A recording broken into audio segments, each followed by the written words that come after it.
Enter the wolf time. Hello everybody, fellow YouTubers and hobbyists alike. Today, this is a very special episode of Enter the Wolf Time.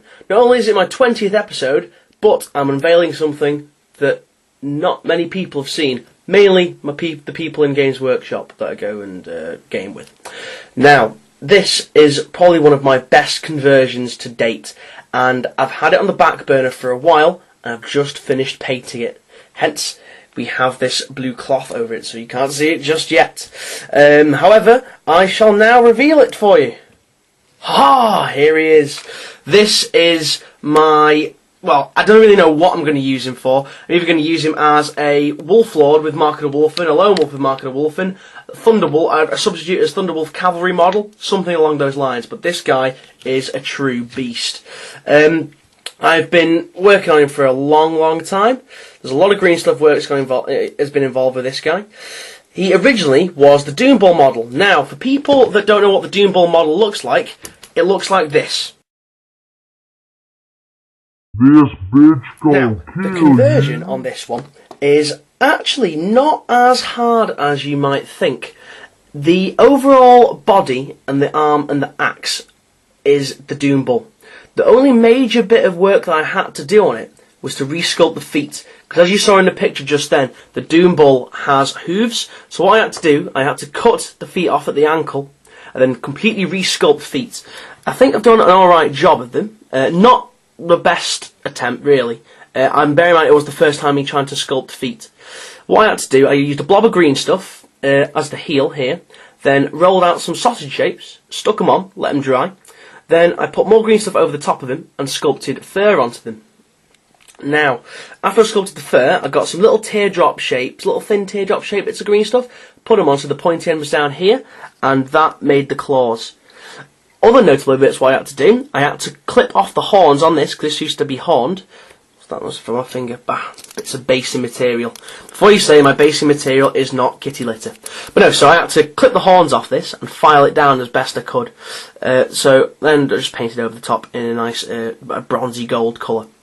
Other notable bits is the head. As you know, as you've noticed, it's not a bull head; it's a wolf head. This head is from the old metal Dire Wolves kit. Well, not really kit, blister pack, I should say, which was essentially a plastic plastic wolf sprue like this, and then the metal head was just there. In fact, this was the actual one that I pulled the head off.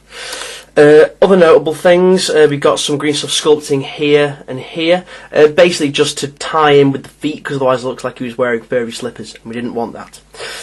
We got some bits of green stuff sculpting down here, more across the back. He's got a little doggy tail, which is off again, just a normal wolf sprue, because I wanted him to have a tail. Didn't want him to have like a really thick one. I do think that's quite comical. It's just a nice little touch to the model. Again, more bits of sculpted fur around here.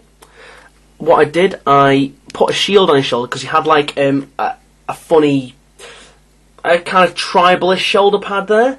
I'm looking on my desk now and I can't actually see if I've got it here. I think I might have used it on another model. No, it's gone missing on me. But it had like a horn sticking out, so I was like, right, okay, I want to tie this into Space Wolf. So I got one of the Space Wolf shields, stuck that on there, and I was like, right, okay, how is that going to attach? So I made some green stuff rope going all the way across here, going round under his stomach, and then up to the other side. It took me quite a while to actually pull it through without wrecking the green stuff. And then obviously I just painted it all up quite nice. He had a spike coming out here to cover the hole. I used a Skaven horned rat symbol, clipped off the horns, and it looks very much like a wolf logo. The axe had a spike here, again just clipped off a space wolf bit, put it on, and then I used a gradual shading technique to paint it. What else can I say? Oh yeah, I had a bit of trouble here because this is actually supposed to be wood, so I had to kind of like file around it to make it look like rough metal work. I think I did that okay as well. Other things on the painting, I've got some little like slavery bits here. I was really impressed with the eyes, what I did on here. I don't know if it's going to pick it up on the camera too well, but in the eye there's actually a tiny little black line. You probably can't see that very well on the camera. Maybe if I turn it around to the other side. There you go. You can see it better there. So I thought it was very good. Eyes for me are one of those things that you either do it first time and it looks really good, or you do it and you like splodge it and it makes it look shit and you got to repaint it and try it again. But you can never ever get it as good as the first time you've done it, and it just repeats itself and end up with a shit looking model. What else have I done? He's got a couple of little bits of runes and stuff, like on his little talisman there dangling down with the horns and the tooth. He's got one of my friend Dan, who's actually a runesmith. He does all kind of Norse mythology stuff. That's his own rune, his rune of ultimate protection, which is quite cool. I incorporate that into quite a few of my Space Wolf models because it's just nice to have. That's really it. Oh yeah, I got the scars here. These scars are made by painting flesh colour. There's the flesh coloured foundation paint, then a mixture of Badar black ink wash, and then the old red ink over the top of that. Then more Badar black over the top, just to make these scars stand out a little bit more. There we go, got some under there. That's really all I can say for this thing. It's really the centrepiece of my entire army. The axe is just absolutely magnificent.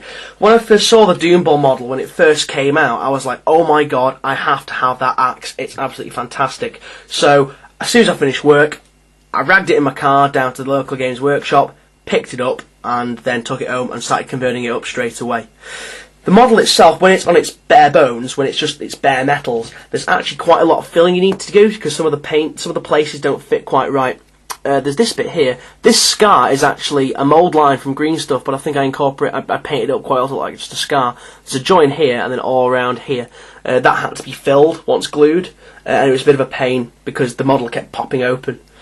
Other than that, I think it's an absolutely fantastic model, and I hope you guys all like it. I was very excited to have this finished. So yeah, thank you for watching, everybody. It's been a good 20 episodes, and hopefully there'll be many more to come.